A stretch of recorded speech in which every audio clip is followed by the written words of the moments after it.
दोस्तों, स्वागत है एक बार फिर से आपके अपने YouTube चैनल HRSG सेंटर में। जैसा कि आपको पता है, मैं आपको हिंदी की क्लासेस दे रहा हूं और मैंने पिछली वीडियो में आपको गद्य से संबंधित बहुत ही महत्वपूर्ण प्रश्न बताए थे। आज की वीडियो में मैं आपको पद से संबंधित कुछ मोस्ट इंपोर्टेंट टॉपिक और इंपोर्टेंट क्वेश्चन लाया है, जो आपके लिए यूपी बोर्ड, चाहे MP बोर्ड, चाहे बिहार बोर्ड, कोई भी बोर्ड हो, उसके लिए बहुत ही महत्वपूर्ण है। अगर आप इसे पढ़ के जाएंगे तो 100% ये आपको फंसेगा। तो आज का वीडियो रहेगा पद से संबंधित, यानी कि जो पद से संबंधित 5 प्रश्न मैंने आपको बताया था कि जो गद्य से 5 मार्क्स के क्वेश्चन पूछता है, ऐसे ही बताया हमने आपको पद से 5 मार्क्स का प्रश्न पूछता है। तो ये पांच जो है, मैंने कल की वीडियो में, यानी कि 2 वीडियो मैंने, एक दिए शुक्ल युग और एक दिए शुक्लोत्तर युग। अगर आपने नहीं देखा है तो जाके उसे देख लीजिए, बहुत ही मोस्ट इंपोर्टेंट है आपके लिए। ये गद्य से संबंधित जो 5 मार्क्स हैं, ये आपको 100% मिलेंगे। आप इन 5 मार्क्स को कहीं भी मिस नहीं करेंगे, आई प्रोमिस। ऐसे ही आज मैं लाया हूं धमाकेदार वीडियो पद से संबंधित, यानी कि आज आपके 5 नंबर पक्के। कल मैंने 5 नंबर आपको करा दिए थे, आज 5 नंबर, यानी कि आपके बोर्ड में 10 नंबर के 100% ये मार्क्स पक्के हो गए। ऐसे ही मैं अगली वीडियो देता रहूंगा, तो वीडियो को लाइक कर देना, और वीडियो अच्छी लगे तो वीडियो को शेयर जरूर कर देना अपने फ्रेंड सर्कल में। और आप हमारे चैनल से जुड़ना चाहते हैं तो चैनल को सब्सक्राइब जरूर कर देना, ताकि रोज आने वाली नोटिफिकेशन आपको टाइम पे मिल जाए। तो चलिए वीडियो स्टार्ट करते हैं और वीडियो को एंड तक देखना, ठीक है। तो मैं बात करता हूं, अब इसे रफ कर देता हूं, तो बात करता हूं। देखिए, हिंदी पद का विकास, हिंदी पद का विकास। हिंदी पद के विकास में, जैसे मैंने आपको हिंदी गद्य के विकास में आपको बताया था कि कुछ युग हैं, उनको काल विभाजन में, यानी कि समय के अनुसार बांटा गया है। जैसे शुक्ल युग और शुक्लोत्तर युग की जो समय सीमा है वो अलग अलग है। फिर हमने बताया आपको भारतेंदु युग, पूर्व भारतेंदु युग, द्विवेदी युग, ऐसे ही पद में है, सेम चीज है पद में। तो देखिए, पद में मैं आपको सबसे पहले क्या बताऊंगा, हिंदी काव्य साहित्य का काल विभाजन। दैट मीन्स जो मैंने आपको कल की वीडियो में बताया था, जैसे युग का काल विभाजन बताया था, वैसे ही आज मैं आपको पद का भी बताऊंगा। तो पद में देखिए, जो युग थे वो मैंने आपको बता दिए 6 युग को, ठीक है। आज मैं आपको 4 युगों के बारे में बताऊंगा। तो आपको जो हाई स्कूल में है वो पढ़ना क्या है, ठीक है, मैं आपको ये भी बताऊंगा। तो मोस्ट इंपोर्टेंट वीडियो में बने रहिए, वीडियो को एंड तक देखना। देखिए, तो सबसे पहले बात कर लेते हैं आदिकाल को एक नाम से और जानते हैं, जिससे कहते हैं वीरथा काल। तो आदिकाल जो समय सीमा है, सन 743 से 1343 ईस्वी तक, 743 से 1343 ईस्वी तक रही है, ठीक है। अगला है जो पूर्व मध्यकाल को और भी एक नाम से जानते हैं, जिसका नाम है भक्तिकाल।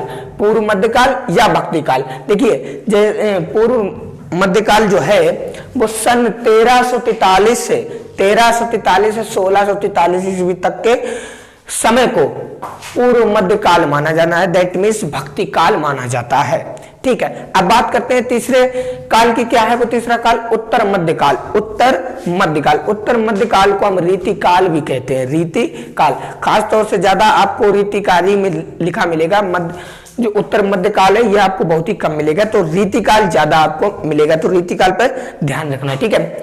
तो देखिए, जो रीतिकाल है ये 1643 से 1843 ईस्वी तक, 1643 से 1843 ईस्वी तक ये काल रहा, ठीक है। अब बात कर लेते हैं आधुनिक काल की जो समय सीमा है वो सन 1843 से अब तक है, यानी कि इस काल को आधुनिक काल माना जाता है, ठीक है। जैसे युग की बात करें तो स्वतंत्रोत्तर युग में इस बार जो है अब तक का जो युग चल रहा है वो स्वतंत्रोत्तर युग है, यानी कि जो युग चल रहा है वो स्वतंत्रता का युग है, ठीक है। ऐसे ही काल है, काल का आधुनिक काल, यानी कि मॉडर्न, ठीक है। अब बात करते हैं जो क्लास 10th के स्टूडेंट है और 9th के स्टूडेंट है, 11th 12th के जो स्टूडेंट है, क्या क्या पढ़ना होता है पद में। देखिए, मैं आपको सबसे पहले बताऊंगा ये आदिकाल और पूर्व मध्यकाल, आदिकाल और भक्तिकाल, ये आपको क्लास 9th में पढ़ना होता है, ये आपको क्लास 9th में पढ़ना होता है, ये आप पढ़ चुके हैं क्लास 9th में। अब बात करते हैं हाई स्कूल की, तो हाई स्कूल में आपको सिर्फ 2 काल पढ़ने हैं। कौन कौन से? रीतिकाल और आधुनिक काल। रीतिकाल और आधुनिक काल। बात करते हैं 11th एंड 12th की, तो 11th और 12th में ये दोनों काल पढ़ने पड़ते हैं, यानी कि 9th और 10th को मिलाकर 11th और 12th पूरा होता है। 11th और 12th पूरा होता है, ठीक है। तो 11th और 12th में जो है आपको ये सब पढ़ना पड़ेगा, लेकिन क्लास 10th में आपको सिर्फ 2 युग पढ़ने हैं, जो मैं आज आपको बहुत ही विस्तार से पढ़ाऊंगा। तो सबसे पहले युग क्या है? सबसे पहले युग है जो रीतिकाल। सबसे पहले रीतिकाल में मैं आपको बताऊंगा कुछ मोस्ट इंपोर्टेंट इसकी विशेषताएं, रीतिकाल की विशेषताएं, या विशेषताओं को हम प्रवृत्तियां भी कहते हैं, प्रवृत्ति, ठीक है। तो पेपर में आपसे पूछता क्या? देखिए रीतिकाल, वो जो पेपर में पद से संबंधित क्या प्रश्न पूछता है? पद से संबंधित किसी एक काल की 2 विशेषताएं, 2 विशेषताएं, ये आपको 100% मिलेगा, किसी एक काल की 2 विशेषताएं, ठीक है। इसके बाद यानी कि 2 नंबर ये, ठीक है। 3 नंबर आपसे पूछता है एक नंबर के, एक नंबर के क्या पूछता है? आपसे पूछेगा रीतिकाल या और भी का आधुनिक काल से संबंधित कुछ प्रमुख लेखक, दैट मीन्स कवि, लेखक और उनकी रचना, ये पूछता है, सिर्फ आपसे यही पूछता है। तो आपको पढ़ना क्या है, फोकस किस पे ज्यादा करना है? तो जो मैं आपको मतलब काल पढ़ा रहा हूं, यानी कि रीतिकाल है, आधुनिक काल है, इनमें से आपको विशेषताओं पर ज्यादा ध्यान देना है, ठीक है। और कुछ प्रमुख लेखक और उनके रचनाओं पर ध्यान देना है। तो वीडियो में बने रहिए, वीडियो को एंड तक देखना। मैं आपको अब बताने जा रहा हूं रीतिकाल के बारे में। लेते हैं रीतिकाल। रीतिकाल में जो प्रमुख कवि हैं, अभी मैंने थोड़ी देर पहले एक मिस्टेक हो गई, मैंने मतलब लेखक बोल दिया, तो लेखक नहीं होना है। लेखक तो मतलब गद्य में होते हैं, यहाँ पर सिर्फ कवि होते हैं और कविताएं लिखी जाती हैं, ठीक है। यहाँ पर अलंकार, रस, छंद वगैरह वगैरह लिखे जाते हैं, यहाँ पर कवि होता है। तो देखिए, तो रीतिकाल के प्रमुख कवि एवं उनकी रचनाएं, प्रमुख रचनाएं हैं और उनके जो मतलब कवि हैं प्रमुख, जो मोस्ट इंपोर्टेंट है, जो पूछे ही जाते हैं 100%, मैंने वो आपको लाया हूं आपके लिए। तो देखिए क्या है, तो पहले कवि का नाम है केशव दास। पहले कवि का नाम केशव दास। केशव दास की जो प्रमुख रचना है, पहली है रामचंद्रिका, दूसरी है कवि प्रिया और तीसरी है विज्ञान। ये आपको बहुत ही मोस्ट इंपोर्टेंट है। तो देखिए पूछता पेपर में कैसे है, आपको लिखा होगा कि रामचंद्रिका जो रचना है वो किसकी है, तो आपको आंसर में लिखना है केशव दास। ऐसे पूछेगा रीतिकाल के किसी एक प्रमुख कवि का नाम लिखिए, तो आपको लिख देना है केशव दास। अब पूछेगा रीतिकाल के प्रमुख कवि के नाम लिखिए तथा उसकी एक रचना का नाम लिखिए, तो आपको लिख देना है केशव दास, रामचंद्रिका।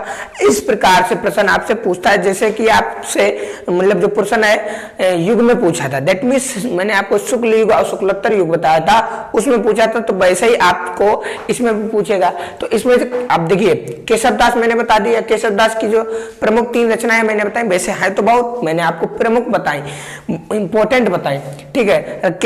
केशव दास की क्या है? रामचंद्रिका, कवि प्रिया और विज्ञान, कवि प्रिया और विज्ञान, ठीक है। अब देखते हैं दूसरे जो कवि हैं प्रमुख, वो कौन है? बिहारी। आप जानते होंगे बिहारी लाल। तो बिहारी लाल ने मात्र एक ही रचना की है जिसका नाम है बिहारी सतसई। तो इसका नाम क्या है? बिहारी सतसई। ऐसे पूछेगा प्रश्न, बिहारी सतसई किसकी रचना है? तो बिहारी सतसई बिहारी लाल की रचना है, ठीक है। ऐसे आपको प्रश्न करने हैं। अगला जो है, देखिए अगले जो कवि हैं प्रमुख कवि क्या है? मतीराम। अगले कवि जो है मतीराम ने भी बहुत सी रचनाएं की, ठीक है। मैं आपको मोस्ट इंपोर्टेंट बता देता हूं, जैसे कि रसराज है, ललित है, लल्लाम है।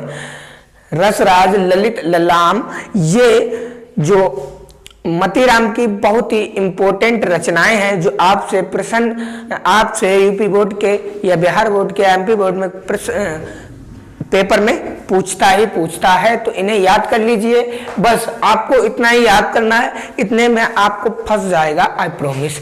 अब देखिए रीतिकाल में जो है पद से संबंधित प्रश्न में तो कवि का नाम और उनकी प्रमुख रचनाएं पूछ लेता है, ठीक है। इसके बाद जो आपको 100% याद रखना है कि क्या कि पद से संबंधित रीतिकाल या आधुनिक काल में प्रमुख विशेषताएं जरूर पूछता है। देखिए आपसे विशेषताएं पूछे या प्रवृत्तियां पूछे तो आप कंफ्यूजन मत होना, क्योंकि विशेषताएं और प्रवृत्तियां का मतलब एक ही होता है, ठीक है। तो मैं आपको रीतिकाल की जो प्रमुख विशेषताएं हैं वो बताऊंगा। आपसे पेपर में सिर्फ दो जो है विशेषताएं पूछता है, तो मैंने आपको इंपॉर्टेंट सरल भाषा वाली जो है मैंने आपको 4 बताई है। तो देखिए 4 कौन कौन सी है।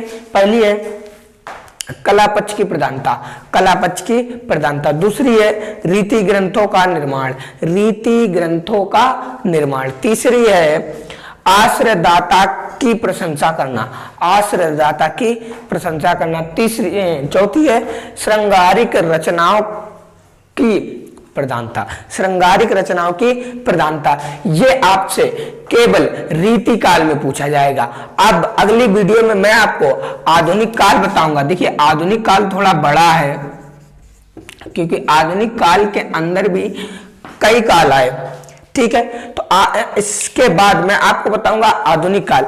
रीतिकाल और आधुनिक काल को पढ़ने के बाद आपके ये 5 मार्क्स 100% पक्के हो जाएंगे, तो वीडियो में बने रहिए।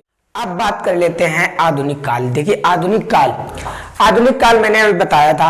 आधुनिक काल जो है आचार्य रामचंद्र शुक्ल के नाम से ये जो काल है ये भी चला, और रीति काल भी आचार्य रामचंद्र शुक्ल के नाम से चला, ठीक है। अब बात करते हैं आधुनिक काल को निम्न मतलब कई कालों में बांटा गया है।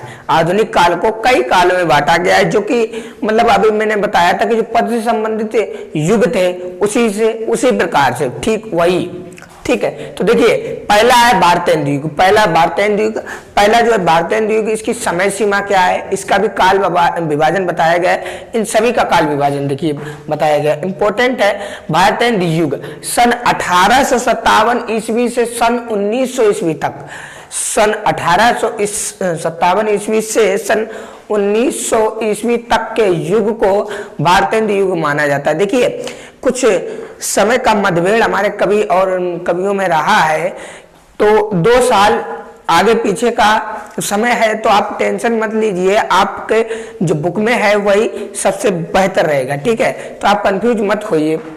तो देखिए अब दूसरा है द्वैध युग को देखिए सन 1900 ईस्वी से 1919 ईस्वी तक, सन 1919 ईस्वी तक के युग को द्वैधी युग माना गया है, ठीक है। बाद में देखिए छायावादी युग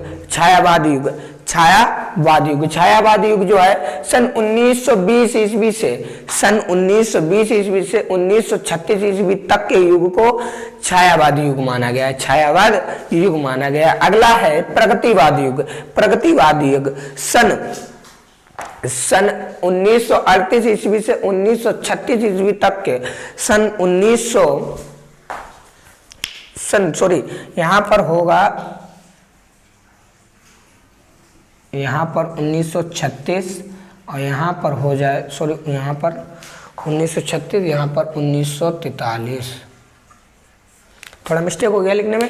तो देखिए प्रगतिवाद जो युग है सन 1938 ईस्वी से 1943 ईस्वी तक के युग को प्रगतिवादी युग माना गया, ठीक है। अब बात कर लेते हैं प्रयोगवादी युग जो है 1943 ईस्वी से 1953 ईस्वी तक के युग को प्रयोगवादी युग माना गया।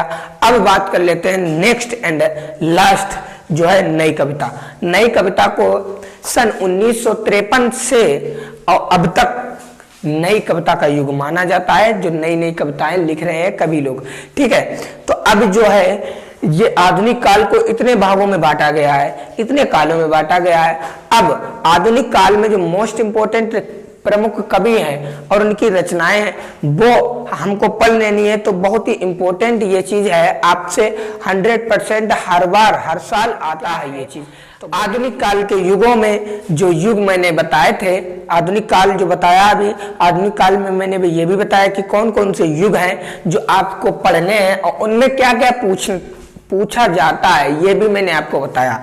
तो इस वीडियो में अब मैं आपको बताऊंगा जो मोस्ट इंपोर्टेंट प्रमुख कवि एवं उनकी रचनाएं हैं जो युगों के अनुसार बांटी गई हैं। तो मैंने आपको बताया कि भारतेंद्र युग, द्विवेदी युग, प्रगतिवाद युग, छायावाद युग है और प्रयोगवाद युग, नई कविता, ये जो चीज, ये जो है युग है। अब जो ये युग है उनमें जो प्रमुख कवि हैं और उनकी रचनाएं हैं वो मैं बताऊंगा, जो कि बहुत ही मोस्ट इंपोर्टेंट है। 100% इसी में से आपसे फंस जाएगा। जो मैंने आपको रीति काल में बताया, अब आधुनिक काल में जो बता रहा हूं ये आपको नोट में लिख लेना है, कॉपी में अच्छी तरह से, और अच्छी से आपको तैयारी करना है। मैं हिंदी में आपको बहुत ही अच्छे मार्क्स दिलाऊंगा अगर आप मेरे साथ जुड़े रहे तो, अदरवाइज आई डोंट नो। तो आज मैं आपको बताने जा रहा हूं रीतिकाल में जो पहले बताया मैंने भारतेंद्र युग, भारतेंद्र युग में बताया है। अब भारतेंद्र युग में जो प्रमुख कवि हैं और उनकी रचनाएं हैं, देखिए मैंने जो भारतेंद्र युग में हर एक युग के 3-3 कवि उठाए हैं और उनकी रचनाएं उठाई हैं। तो आपको ज्यादा नहीं पढ़ना है क्योंकि ज्यादा पढ़ने से आपका दिमाग जो है बाउंस हो सकता है। तो इसीलिए मैंने थोक में थोड़ा सा और अच्छा जो मोस्ट इंपोर्टेंट है वो मैं आपके लिए लाया हूं। तो देखिए क्या है भारतेंद्र युग में जो है प्रमुख कवि और उनकी रचनाएं क्या क्या हो सकती हैं। देखिए मैं इधर से बताता हूं। तो देखिए पहले जो भारतेंद्र हरिश्चंद्र है, पहले तो भारतेंद्र युग में पहले जो प्रमुख कवि हैं वो भारतेंद्र हरिश्चंद्र हैं। अब उनकी जो प्रमुख रचनाएं हैं जैसे प्रेम सरोवर है, प्रेम माधुरी है और प्रेम प्रलय है, गीत गोविंद है, ये जो इनकी प्रमुख मोस्ट इंपोर्टेंट रचनाएं हैं ये आपको याद कर लेनी है और पेपर में लिखना है। पेपर में पूछेगा आपसे प्रेम सरोवर किसकी रचना है, प्रेम माधुरी किसकी रचना है या प्रेम प्रलय किसकी रचना है, तो आपको लिख देना है भारतेंद्र हरिश्चंद्र। अब बात करते हैं भारतेंद्र युग के दूसरे प्रमुख कवि की। तो दूसरे प्रमुख कवि है प्रताप नारायण मिश्र। प्रताप नारायण मिश्र देखिए ये भी बहुत ही इंपॉर्टेंट है और इनकी रचनाएं जो हैं बहुत ही इंपॉर्टेंट है। तो रचनाएं जो हैं इनकी क्या क्या हो सकती हैं, तो देखिए इनकी जो प्रमुख रचनाएं हैं ये है प्रेम की लहर, प्रेम की लहर, फिर दूसरी है श्रृंगार विलास, श्रृंगार विलास, फिर तीसरी है प्रेम पुष्पाला, प्रेम पुष्पावली, प्रेम पुष्पावली। तो मैं आपको बताने वाला हूं कि भारतेंद्र हरिश्चंद्र की जितनी भी ज्यादा से ज्यादा जो रचनाएं हैं, मोस्टली जो रचनाएं हैं वो प्रेम शब्द से शुरू हुई है। प्रेम देखिए यहाँ भी प्रेम, यहाँ भी प्रेम, यहाँ भी प्रेम। तो जो ज्यादातर जो रचनाएं हैं इनकी प्रेम से शुरू हुई है, तो ये याद रखना, ठीक है। अब भारतेंद्र युग के तीसरे कवि जो मोस्ट इंपोर्टेंट है कौन है वो राधाचरण गोस्वामी, राधाचरण गोस्वामी, राधाचरण गोस्वामी। अब राधाचरण गोस्वामी ने जो इनकी प्रमुख रचना है नवभक्तपाल, नवभक्तपाल। मैं आपको सिर्फ वही रचनाएं बता रहा हूं जो आपके लिए बहुत ही मोस्ट इंपोर्टेंट है, तो इन्हें याद जरूर कर लीजिए। अब देखिए भारतेंद्र हरिश्चंद्र मैंने आपको बता दिया है। अब मैं बताने वाला हूं आपको द्विवेदी युग। द्विवेदी युग में जो प्रमुख कवि रहे हैं और प्रमुख उनकी जो रचनाएं रही हैं वो बताने वाला हूं। तो देखिए द्विवेदी युग में जो प्रमुख कवि रहे हैं वो सबसे पहले कवि का नाम है अयोध्या सिंह उपाध्याय, हरियोध, अयोध्या सिंह हरियोध उपाध्याय, अयोध्या सिंह हरियोध उपाध्याय, ठीक है। अब जो इनकी जो रचनाएं हैं इंपॉर्टेंट हैं बहुत ही ज्यादा। देखिए पहले क्या है प्रिय प्रवास, बहुत सालों से पूछी जाती है प्रिय प्रवास, बहुत बार पूछी जा चुकी है कि प्रिय प्रवास के लेखक का नाम बताइए, तो अयोध्या सिंह हरियोध उपाध्याय है, ठीक है। अब जो दूसरी रचना है इनकी रस कलश, रस कलश, ये भी बहुत इंपॉर्टेंट है। आपसे पूछेगा कि भारतेंद्र युग के प्रमुख 2 कवियों का नाम लिखना है, तो मैंने आपको ये 3 बता दिए, ये तो पहले भारतेंद्र हरिश्चंद्र, दूसरे प्रताप नारायण मिश्र और तीसरे राधाचरण गोस्वामी। तो आपको अगर पूछता है भारतेंद्र हरिश्चंद्र की प्रमुख 3 कवि के नाम लिखिए तो आपको लिख देना है। अगर ये पूछे भारतेंद्र युग के प्रमुख कवि एवं 2 कवि एवं उनकी रचनाएं लिखी है, तो यही लिख देना है, बहुत ही मोस्ट इंपोर्टेंट है। अब बात करते हैं भारतेंदु युग समाप्त हुआ। अब बात करते हैं द्विवेदी युग। द्विवेदी युग में जो मैंने बता रहा था कि अयोध्या सिंह हरिप्रसाद उपाध्याय और इनकी जो रचनाएं प्रिय प्रभास और रस कलश, ठीक है। अगले जो हैं कवि मैथिली शरण गुप्त, ये भी बहुत ही मोस्ट इंपोर्टेंट है। इनकी रचनाएं हर साल पूछी जाती हैं। क्या क्या वो रचनाएं हैं? जयद्रथ, जय भारत और भारत भारती। भारत भारती जो इनकी रचना है बहुत ही इंपॉर्टेंट है, हर साल आती है। ये जो रचनाएं हैं मैं बहुत ही आपके लिए अच्छा सा वीडियो लाया हूँ। ये वीडियो ज़्यादा से ज़्यादा शेयर कीजिए अपने दोस्तों में और उनको बताइए कि हिंदी में बहुत ही मस्त क्लास चल रही है, जो कि और इंग्लिश की भी क्लासेस चल रही हैं हमारे हसनैन सर के द्वारा। तो वीडियो में बने रहिए, वीडियो को अंत तक देखना, लाइक करते रहे और शेयर भी कर दें। देखिए तीसरा है रामनरेश त्रिपाठी।